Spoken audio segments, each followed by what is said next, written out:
Hi hello and welcome back to Spotify. ಇದು sports information ಕೊಡೋ YouTube channel. ನಾನು ನಿಮ್ಮ ವರುಣ್. ಸ್ಪೋಟಿಫೈನ ಈ ಎಪಿಸೋಡಲ್ಲಿ ನಾವು ಒಂದು ಐತಿಹಾಸಿಕ ಪಂದ್ಯದ ಬಗ್ಗೆ ಮಾತಾಡ್ತಾ ಇದ್ದೀವಿ. ಇದು 2001ರಲ್ಲಿ ಕೋಲ್ಕತಾದ ಈಡನ್ ಗಾರ್ಡನ್ಸ್ನಲ್ಲಿ ನಡೆದ ಬಾರ್ಡರ್ ಗವಾಸ್ಕರ್ ಟ್ರೋಫಿಯ 2ನೇ ಪಂದ್ಯ. ಆಸ್ಟ್ರೇಲಿಯಾ ತಂಡದ ನಾಯಕ ಸ್ಟೀವ್ ವಾ ಇಂಡಿಯಾಕ್ಕೆ ಬರುವ ಮೊದಲು ಇದು ನಮ್ಮ ಫೈನಲ್ ಫ್ರಂಟಿಯರ್ ಎಂದು ಹೇಳ್ಕೊಂಡಿದ್ರು. ಸರಣಿಯ ಮೊದಲ ಟೆಸ್ಟ್ನೂ ಸೇರಿದಂತೆ ಸತತವಾಗಿ 16 ಪಂದ್ಯಗಳನ್ನು ಗೆದ್ದಿದ್ದ ಆಸ್ಟ್ರೇಲಿಯಾ ತಂಡ ಈ ಮ್ಯಾಚ್ ಅನ್ನು ಗೆದ್ದು ಸರಣಿಯನ್ನು ತನ್ನದಾಗಿಸಿಕೊಳ್ಳುವ ತವಕದಲ್ಲಿತ್ತು.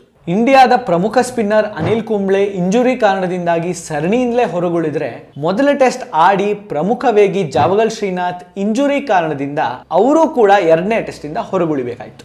ಮೊದಲ ಇನ್ನಿಂಗ್ಸ್ ನಲ್ಲಿ ಬ್ಯಾಟ್ ಮಾಡಿದ ಆಸ್ಟ್ರೇಲಿಯಾ ಸ್ಟೀವ್ ವಾ ಶತಕ ಹಾಗೂ ಮ್ಯಾಥ್ಯೂ ಹೇಡನ್ 97 ನೆರವಿನಿಂದ 445 ರನ್ಸ್ ಕಲೆ ಹಾಕಿದ್ರು. ಇಂಟ್ರೆಸ್ಟಿಂಗ್ ವಿಷಯ ಏನಂದ್ರೆ, ಇಂಟರ್ನ್ಯಾಷನಲ್ ಕ್ರಿಕೆಟ್ ನಲ್ಲಿ ಬ್ರೇಕಿನ ತವಕದಲ್ಲಿದ್ದ ಹರ್ಭಜನ್ ಸಿಂಗ್ ಹ್ಯಾಟ್ರಿಕ್ ಪಡೆಯುವುದಲ್ಲದೆ ಈ ಇನ್ನಿಂಗ್ಸ್ ನಲ್ಲಿ 7 ವಿಕೆಟ್ ಪಡೆದುಕೊಂಡ್ರು. ಇಂಡಿಯಾ ಮೊದಲ ಇನ್ನಿಂಗ್ಸ್ ನಲ್ಲಿ ಬ್ಯಾಟಿಂಗ್ ಕೊಲ್ಯಾಪ್ಸ್ ಆದ ಕಾರಣ 171 ರನ್ಗೆ ಆಲ್ ಔಟ್ ಆಯಿತು. VVS ಲಕ್ಷ್ಮಣ್ರ 59 ಬಿಟ್ರೆ ಇನ್ನೊಂದು ಸಿಗ್ನಿಫಿಕೆಂಟ್ ಕಾಂಟ್ರಿಬ್ಯೂಷನ್ ಬಂದಿಲ್ಲ. ಟೆಸ್ಟ್ ಕ್ರಿಕೆಟ್ ನಲ್ಲಿ ಮೊದಲ ಇನ್ನಿಂಗ್ಸ್ ನಲ್ಲಿ ಬ್ಯಾಟ್ ಮಾಡಿದ ತಂಡದ ಸ್ಕೋರ್ 2ನೇ ಇನ್ನಿಂಗ್ಸ್ ನಲ್ಲಿ ಬ್ಯಾಟ್ ಮಾಡಿದ ತಂಡದ ಸ್ಕೋರ್ಗಿಂತ 200 ಅಥವಾ 200ಕ್ಕೂ ಹೆಚ್ಚು ರನ್ಗಳ ಡಿಫರೆನ್ಸ್ ಇದ್ರೆ, ಮೊದಲ ಇನ್ನಿಂಗ್ಸ್ ನಲ್ಲಿ ಬ್ಯಾಟ್ ಮಾಡಿದ ತಂಡವು ಫಾಲೋ ಆನ್ ಕೊಟ್ಟು 2ನೇ ಇನ್ನಿಂಗ್ಸ್ ನಲ್ಲಿ ಬ್ಯಾಟ್ ಮಾಡಿದ ತಂಡವನ್ನು ಪುನಃ ಬ್ಯಾಟಿಂಗ್ ಮಾಡಲು ಕಳುಹಿಸಲು ಅವಕಾಶ ಇರುತ್ತೆ. ಇದೇ ರೀತಿ ಆಸ್ಟ್ರೇಲಿಯಾ ತಂಡವು ಭಾರತವನ್ನು ಮತ್ತೆ ಬ್ಯಾಟಿಂಗ್ ಮಾಡಲು ಕಳುಹಿಸಿತು. VVS ಲಕ್ಷ್ಮಣ್ರ 59 ಅಂಡ್ ರಾಹುಲ್ ದ್ರಾವಿಡ್ ಅವರ ಜ್ವರದ ಕಾರಣದಿಂದ VVS ಲಕ್ಷ್ಮಣ್ಗೆ ನಂಬರ್ 3 ಬ್ಯಾಟ್ಸ್ಮನ್ ಆಗಿ ಬಡ್ತಿ ಕೊಡಲಾಯಿತು. ಮತ್ತೊಮ್ಮೆ ಬ್ಯಾಟಿಂಗ್ ಕೊಲ್ಯಾಪ್ಸ್ ಕಂಡ ಇಂಡಿಯಾ 3ನೇ ದಿನದಾಟದ ಅಂತ್ಯಕ್ಕೆ 4 ವಿಕೆಟ್ಗಳನ್ನು ಕಳೆದುಕೊಂಡು 252 ರನ್ ಕಲೆ ಹಾಕಿತು. ಮಾರನೇ ದಿನ ಸೋಲುವುದು ಖಚಿತ ಎಂದುಕೊಂಡ ಭಾರತ ತಂಡ ಮ್ಯಾಚ್ ಮುಗಿದ ನಂತರ ಹೋಟೆಲ್ಗೆ ಮರಳುವ ಬದಲು ಮುಂದಿನ ಪಂದ್ಯವಿದ್ದ ಚೆನ್ನೈಗೆ ನೇರವಾಗಿ ಹೋಗಲು ತಮ್ಮ ಸೂಟ್ ಕೇಸ್ಗಳನ್ನು ಪ್ಯಾಕ್ ಮಾಡಿ ಏರ್ಪೋರ್ಟ್ಗೆ ಕಳಿಸಿದ್ರು. ಆದರೆ VVS ಲಕ್ಷ್ಮಣ್ ಹಾಗೂ ರಾಹುಲ್ ದ್ರಾವಿಡ್ ಅವರ ಲೆಕ್ಕಾಚಾರ ಬೇರೆಯೇ ಇತ್ತು. 4ನೇ ದಿನ ಉಳಿದ 6 ವಿಕೆಟ್ಗಳನ್ನು ಪಡೆದು ಗೆಲುವನ್ನು ತನ್ನದಾಗಿಸಿಕೊಳ್ಳಬೇಕೆಂಬ ತವಕದಲ್ಲಿದ್ದ ಆಸ್ಟ್ರೇಲಿಯಾಗೆ ಸಿಂಹ ಸ್ವಪ್ನವಾದರು.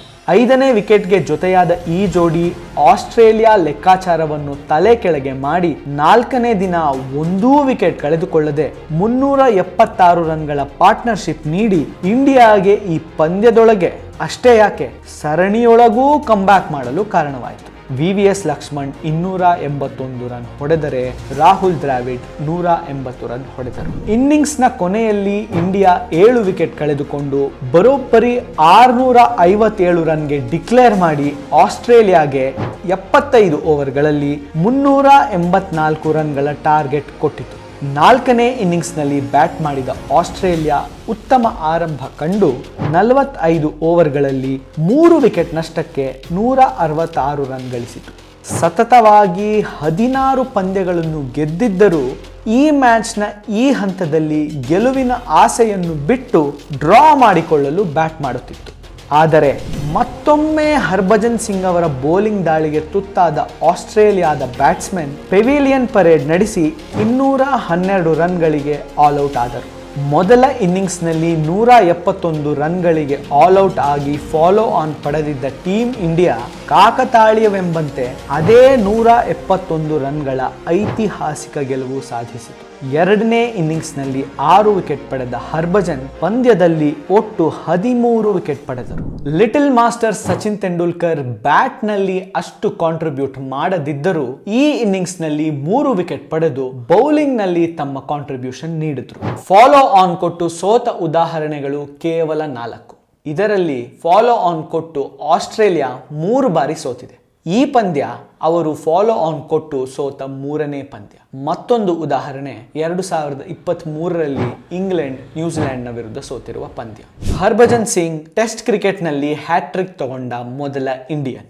VVS ಲಕ್ಷ್ಮಣ್ ಅವರ 281 ಅವತ್ತಿನ highest test score by an Indian. ಅವರು ಸುನಿಲ್ ಗವಾಸ್ಕರ್ ಅವರ 236 ರನ್ಸ್ನ ರೆಕಾರ್ಡ್ ಬೀಟ್ ಮಾಡಿ ಈ ಸಾಧನೆ ಮಾಡಿದರು.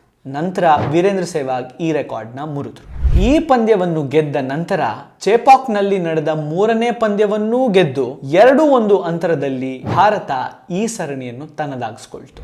ಮತ್ತಷ್ಟು ಸ್ಪೋರ್ಟ್ಸ್ ಕಾಂಟೆಂಟ್ಗಾಗಿ ಲೈಕ್ ಮಾಡಿ, ಶೇರ್ ಮಾಡಿ, ಸಬ್ಸ್ಕ್ರೈಬ್ ಮಾಡಿ, ಫಾಲೋ ಮಾಡಿ Spotify. This is Varun signing off.